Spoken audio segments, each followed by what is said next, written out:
Comment devenir comme Kiyotaka?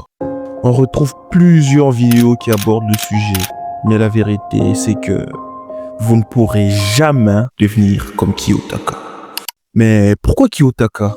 Pourquoi personne n'essaie de devenir comme Saitama, Goku? Parce que contrairement à eux, Kiyotaka a l'air réaliste. Mais c'est faux. Je vais te présenter 2 raisons pour lesquelles un humain ne peut pas devenir comme Kiyotaka Yano Koji, et la deuxième prouve l'incohérence de la personnalité de Kiyotaka, ou plutôt le prix à payer pour devenir Kiyotaka. Abonne-toi et laisse-moi un petit like, ça fait plaisir pour le travail. Des capacités irréalistes. Kiyotaka est un personnage parfait.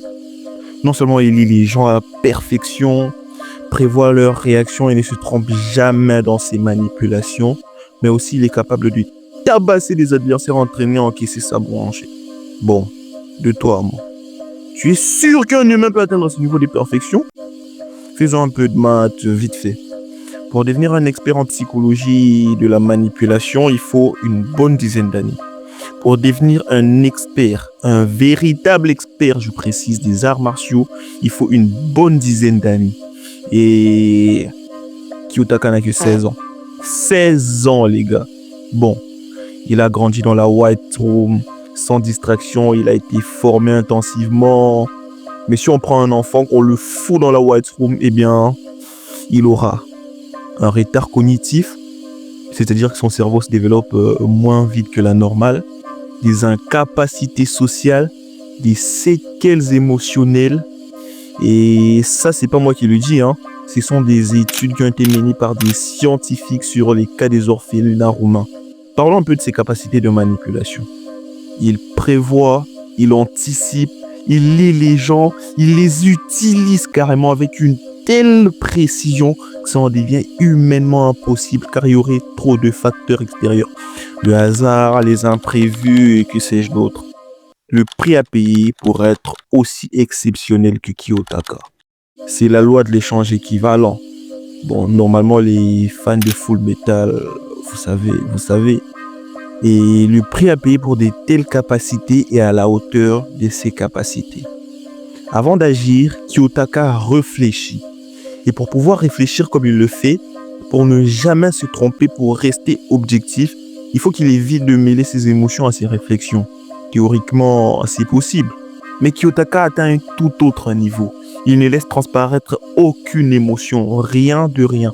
Il est froid comme un frigo, un peu comme Freezer là. Et pour ça, il doit réprimer ses émotions.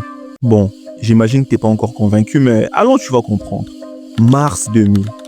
John Richard et James Cross, 2 psychologues spécialisés dans les émotions et la régulation émotionnelle, publient le résultat de leurs études et les chercheurs voulaient savoir si cacher ou réprimer ses émotions pendant une situation stressante affectait la mémoire, la capacité de raisonnement et de résolution des problèmes. Ils se basaient sur l'idée que la répression des émotions consomme de l'énergie mentale. Les participants étaient répartis en 3 groupes et devaient regarder des vidéos soit tristes, soit drôles. Le groupe A, il pouvait réagir librement aux vidéos. Le groupe B, il devait cacher toute émotion visible. Le groupe C, eux, ils pouvaient exprimer librement leurs émotions. Après la vidéo, tous devaient effectuer des tests cognitifs pour vérifier leur mémoire immédiate, les rappels des détails, leur capacité à résoudre des problèmes et autres. Les résultats n'ont pas tardé. Les participants du groupe B qui devaient cacher toute émotion, ils retiennent moins de détails de la vidéo, leur mémoire est alternée, ils ont plus de difficultés à résoudre des problèmes complexes. Est-ce que vous comprenez maintenant?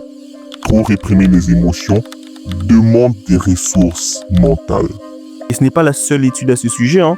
Le neuroscientifique portugais António Damasio avait mené une étude qui prouvait que l'absence d'émotion bloque la décision. En gros, cela montre qu'un cerveau qui cache constamment ses sentiments fonctionne moins efficacement, a du mal à se souvenir des informations et surtout, il a du mal à résoudre des problèmes.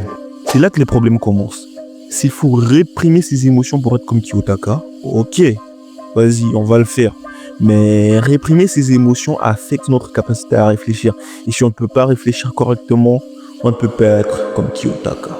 Impossible d'avoir les deux, donc impossible d'être comme Kiyotaka.